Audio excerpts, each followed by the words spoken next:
Some health experts say we need millions of tests a week. Some say millions a day before enough data is collected to begin letting people back out. But as some lines for drive-through testing just get longer, there is agreement on one thing.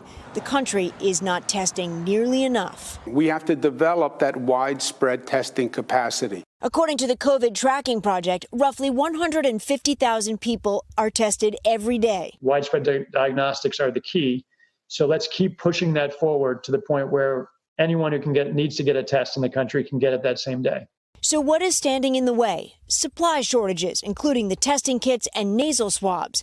Infrastructure shortages, not enough machines and labs to run the tests. And there aren't enough people, from those who administer the tests to those who process them. Right now, there are an untold number of Americans suffering from COVID-like symptoms who simply can't get tested.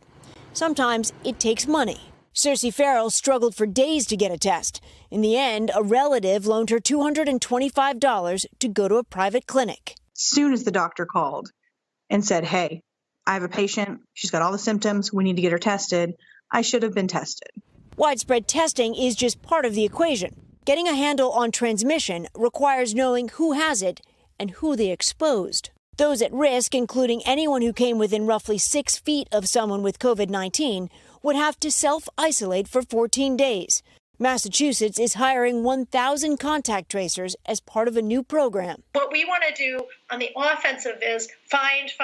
Even if people aren't very sick, find them so that they don't infect their family members or their other close contacts. But health departments don't have the staff needed to handle programs on this scale. We need something on the order of 100,000 people working on this effort in the coming year. Apple and Google announced new technology that could help. Phones ping other phones around them with their location. People who contract the virus report their diagnosis to the app, and anyone who came close to them is notified. But that raises another concern: privacy. And finally, the problem of enforcement. Is there a sense that people have enough social responsibility to self-isolate without being compelled to self-isolate?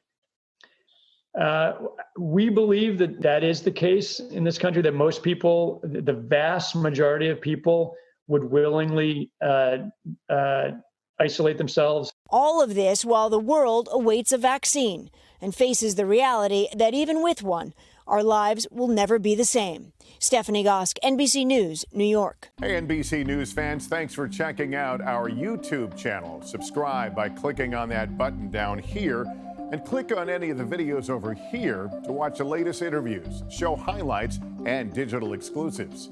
Thanks for watching.